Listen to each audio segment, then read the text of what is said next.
आज से अगले 3 दिन संसद में अविश्वास प्रस्ताव पर बहस चलेगी। मणिपुर के मुद्दे पर आज कांग्रेस सांसद गौरव गोगोई ने अविश्वास प्रस्ताव संसद के पटल पर रखा।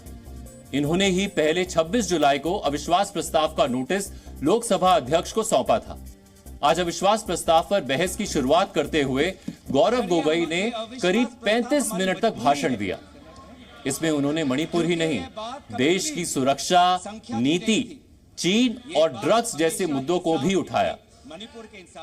INDIA की तरफ से पेश हुआ अविश्वास प्रस्ताव मणिपुर हिंसा पर लाया गया है, लेकिन आज जिस तरह से विपक्षी सांसदों ने भाषण दिए, उससे लगा कि इसका मुख्य टारगेट प्रधानमंत्री नरेंद्र मोदी थे। अपने भाषण में गौरव गोगोई ने सीधे सीधे मणिपुर हिंसा पर प्रधानमंत्री नरेंद्र मोदी की चुप्पी पर सवाल उठाए। गौरव गोगोई ने मणिपुर हिंसा पर लाए गए अविश्वास प्रस्ताव को देश की मजबूरी बताया। उनके मुताबिक मणिपुर अगर जल रहा है तो ये मानकर चलना चाहिए कि देश की सुरक्षा पर खतरा मंडरा रहा है। उन्होंने 3 मुख्य बिंदुओं पर अपनी बात रखी। इनको आप प्रधानमंत्री नरेंद्र मोदी से विपक्ष के सवाल भी कह सकते हैं।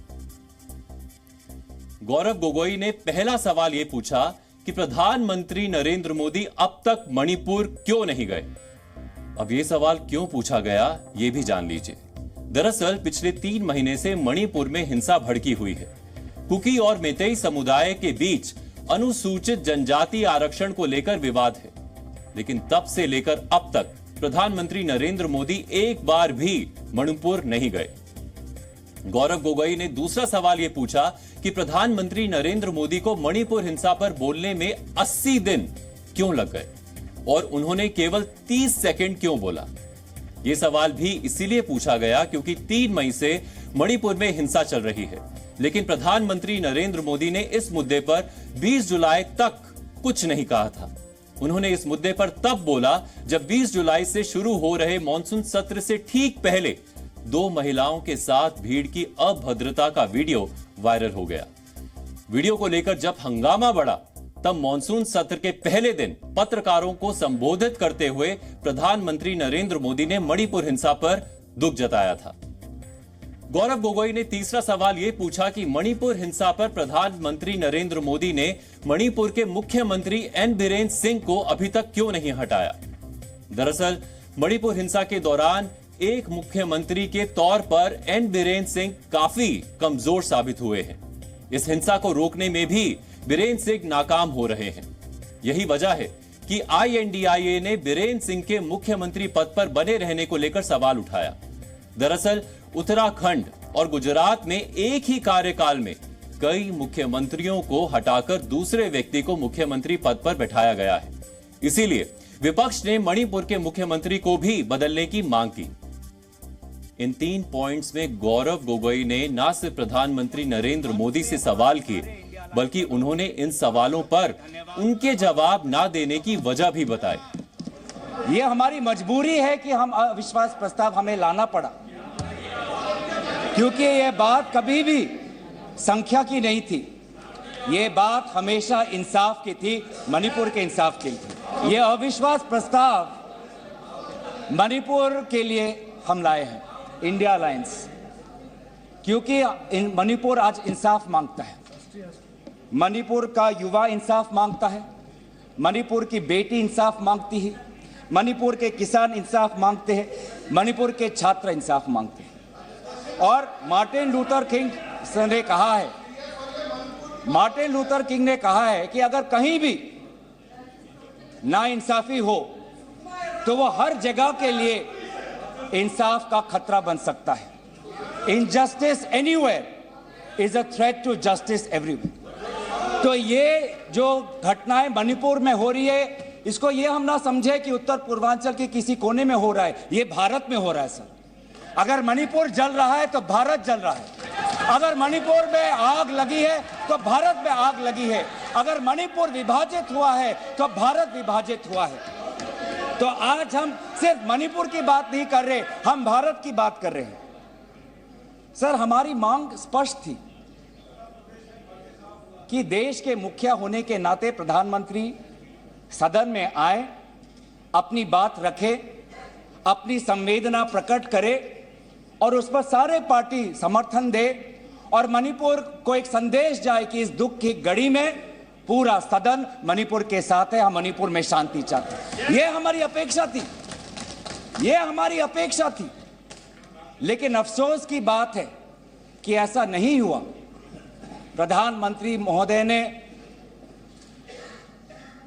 एक मौन व्रत लिया कि सदन में ना लोकसभा में कुछ बोलेंगे ना राज्यसभा में कुछ बोलेंगे, और इसीलिए अध्यक्ष महोदय ये नौबत आनी पड़ी कि हम अविश्वास प्रस्ताव के द्वारा प्रधानमंत्री मोदी जी का मौन व्रत हम तोड़ना चाहते हैं। सर, साफ साफ 3 सवाल है प्रधानमंत्री महोदय से। सवाल पहला कि आज तक वो मणिपुर क्यों नहीं गए?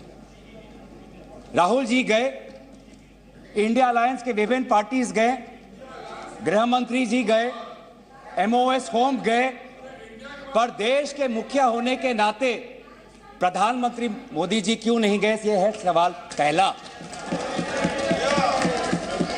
सवाल दूसरा कि लगभग 80 दिन क्यों लगे प्रधानमंत्री मोदी जी को मणिपुर पे कुछ बोलने के लिए, और जब बोले तो सिर्फ 30 सेकंड के लिए बोले,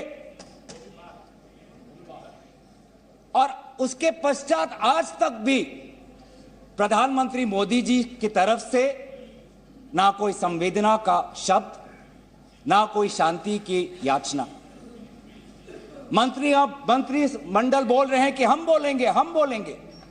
आप बोले, आपको किसी ने नहीं रोका, लेकिन प्रधानमंत्री मोदी जी एक प्रधानमंत्री होने के नाते उनके शब्दों में जो महत्व है वो किसी मंत्री के शब्दों में नहीं है। माफ कीजिएगा, प्रधानमंत्री मोदी जी अगर प्रधानमंत्री होने के नाते एक शांति की पहल करें, उस कदम में जो ताकत है वो किसी मंत्री या किसी सांसद में वो ताकत नहीं है, एक प्रधानमंत्री होने के नाते। सवाल हमारा तीसरा कि प्रधानमंत्री जी ने आज तक मणिपुर के मुख्यमंत्री को बर्खास्त क्यों नहीं किया? आपने गुजरात में जब निर्वाचन आए, गुजरात में जब आपको अपनी राजनीति करनी थी तो गुजरात में मुख्यमंत्री बदल दिए, एक बार नहीं 2 बार। उत्तराखंड में निर्वाचन आ रहे थे तो उत्तराखंड में 1 बार, 2 बार, 3 बार, 4 बार शायद आपने मुख्यमंत्री बदल किए। त्रिपुरा में निर्वाचन आए तो त्रिपुरा में भी आपने निर्वाचन आपने से पहले आप मुख्यमंत्री को बदला। मणिपुर के मुख्यमंत्री में ऐसा क्या आपने विशेष आपका आशीर्वाद आप दे रहे हैं जिन्होंने खुद कबूल किया है कि आज मेरे कारण एक इंटेलिजेंस फेलियर हुआ है? ये 3 सवाल हैं सर। तो हमने आपको यह बताया कि संसद में मणिपुर हिंसा के मामले में अविश्वास प्रस्ताव पर बहस शुरू हो चुकी है, लेकिन आगे बढ़ने से पहले हम आपको यह बताना चाहते हैं कि अविश्वास प्रस्ताव होता क्या है और कैसे इस मामले को लेकर आज विपक्ष ने सरकार को घेर लिया। अविश्वास प्रस्ताव को समझने के लिए आपको संविधान के अनुच्छेद 75 के बारे में पता होना जरूरी है। अनुच्छेद 75 के मुताबिक केंद्रीय मंत्रिपरिषद लोकसभा के प्रति जवाबदेह होती है। अगर सरकार के पास सदन में बहुमत नहीं है तो प्रधानमंत्री समेत पूरे मंत्रिपरिषद को तुरंत इस्तीफा देना होता है। यानी विपक्ष अगर सरकार के खिलाफ अविश्वास प्रस्ताव लाता है तो उसका मकसद सरकार के खिलाफ अविश्वास प्रकट करना होता है। इसके लिए सदन का कोई भी सदस्य लोकसभा के नियम 198 के तहत लोकसभा अध्यक्ष को अविश्वास प्रस्ताव का नोटिस दे सकता है, जैसा कि कांग्रेस सांसद गौरव गोगोई ने दिया था। ऐसा करने के लिए उसे सुबह 10 बजे से पहले इस अविश्वास प्रस्ताव की लिखित जानकारी लोकसभा अध्यक्ष को देनी होती है। प्रस्ताव मंजूर हो इसके लिए जरूरी है कि कम से कम 50 लोकसभा सदस्य इस प्रस्ताव का समर्थन करें। इसके बाद अगर लोकसभा अध्यक्ष इस अविश्वास प्रस्ताव को मंजूरी दे देते हैं तो प्रस्ताव पेश करने के 10 दिनों के अंदर इस पर चर्चा करवाना अनिवार्य हो जाता है। यहां आपको यह समझना भी जरूरी है कि अविश्वास प्रस्ताव केवल लोकसभा में ही लाया जा सकता है। वजह यह है कि राज्यसभा स्थायी सदन है और ये कभी भी भंग नहीं हो सकती, जबकि लोकसभा अस्थायी सदन है। और केंद्रीय मंत्री परिषद भी लोकसभा के प्रति ही जवाबदेह है। इसीलिए विपक्षी दल लोकसभा में अविश्वास प्रस्ताव लेकर आए हैं। तो अविश्वास प्रस्ताव का मकसद सरकार को घेराव तो होता ही है, इसके जरिए विपक्ष सरकार गिराने की कोशिश भी करता है।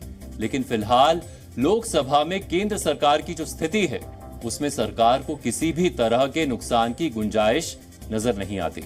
हमने आपको बताया था कि इस अविश्वास प्रस्ताव का मकसद प्रधानमंत्री नरेंद्र मोदी को घेरना था। विपक्ष भी जानता है कि लोकसभा में वो सरकार गिराने की स्थिति में नहीं है, लेकिन इस मुद्दे पर प्रधानमंत्री नरेंद्र मोदी से सदन में जवाब दिलवाना ही उनके लिए जीत जैसा है। आज गौरव गोगोई ने करीब 35 मिनट तक भाषण दिया, जबकि अविश्वास प्रस्ताव पर सांसदों को अपनी बात रखने के लिए करीब 15 मिनट तक का समय दिया जाता है। नियमों के मुताबिक अविश्वास प्रस्ताव पर 3 दिनों के अंदर 12 घंटे तक बहस होनी है। इसमें बीजेपी सरकार को जवाब देने के लिए 7 घंटे का समय दिया गया है। वहीं कांग्रेस को इस मुद्दे पर बोलने के लिए 1 घंटा 15 मिनट का समय दिया गया है। इसके अलावा YSR Congress, Shiv Sena, JDU, BJD, BSP, BRS और एलजेपी को कुल 2 घंटे का समय दिया गया है। इन पार्टियों के सांसदों की संख्या के हिसाब से उन्हें समय दिया जाएगा। यही नहीं, निर्दलीय और अन्य पार्टियों के सांसदों को 1 घंटा 10 मिनट का समय दिया गया है।